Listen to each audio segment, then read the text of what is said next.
भगवान ने तो अपने भक्तों के लिए हर को अवतार ले लिया, लेने योग्य भी और ना धारण करने योग्य भी। रामकृष्ण तो ठीक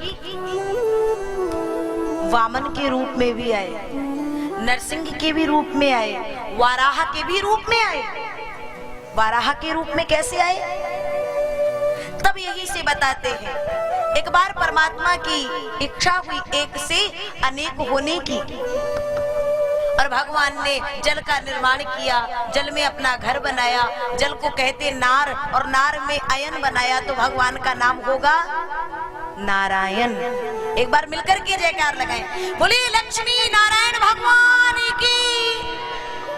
भगवान ने घर तो बना लिया, अब आगे की सृष्टि कैसे हो? तो नाभि से कमल उत्पन्न किया, कमल के पुष्प पर विधाता ब्रह्मा की उत्पत्ति की। ब्रह्मा आए, मेरा जन्मदाता कौन है, ये चारों ओर देखने के लिए उन्होंने मुख को घुमाया, तो उनके चार मुख हो गए, और तभी से विधाता चतुरानन कहे जाने लगे। फिर विधाता ब्रह्मा उस कमल के पुष्प की जो नाल होती है उसके भीतर गए कि मेरा जन्मदाता मुझे भीतर मिल जाएगा। लेकिन अनंत समय घूमने के बाद में थक हार करके वही आकर के बैठ गए। पता नहीं चल रहा है कि मेरा जन्मदाता कौन है। तो अचानक आकाश से आकाशवाणी हुई, और उस आकाशवाणी में दो अक्षर थे, ता और पा। मानो जैसे आकाशवाणी ने तप का इशारा किया हो।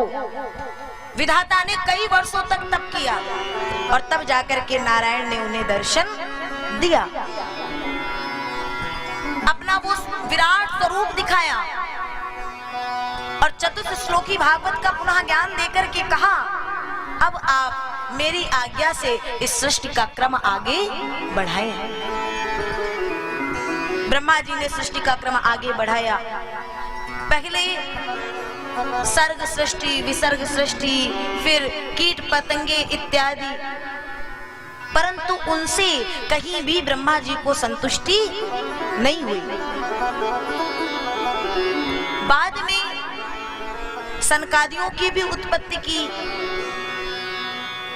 बाद में भगवान ब्रह्मा जब क्रोध में भर गए तो उन्होंने अपनी भ्रकुटी को जो टेढ़ा किया, तो उनके दोनों भ्रकुटियों के बीच से एक पुरुष निकला, जो होते ही होते रुदन करने लगा।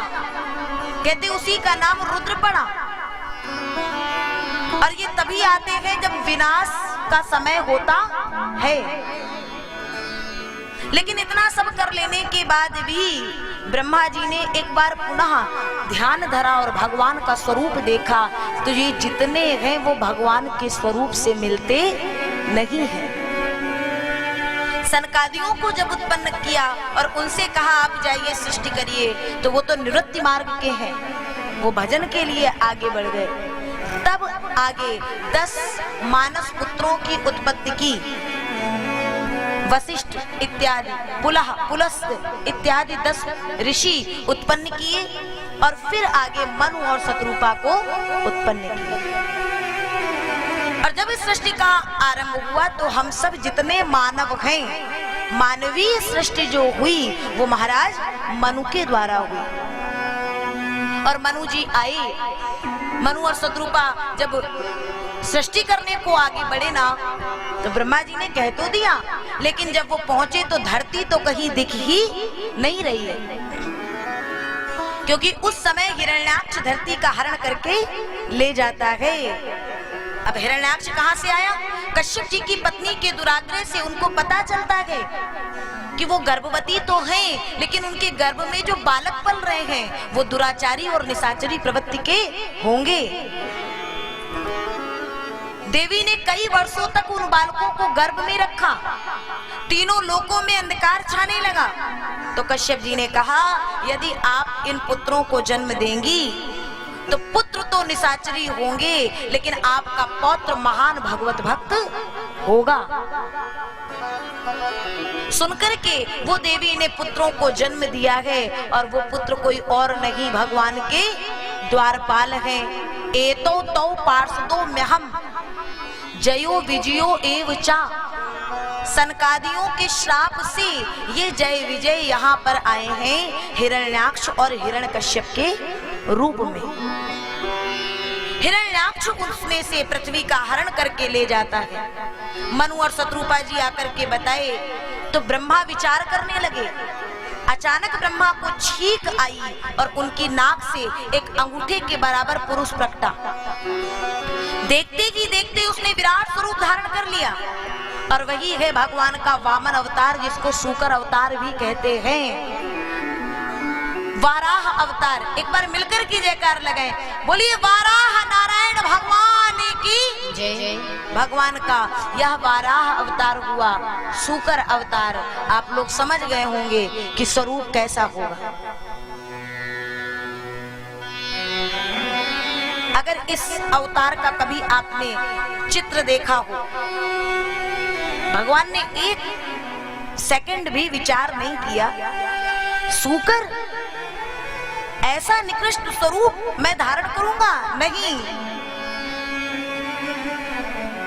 प्रबल प्रेम के पाले पड़कर प्रभु को नियम बदलते देखा।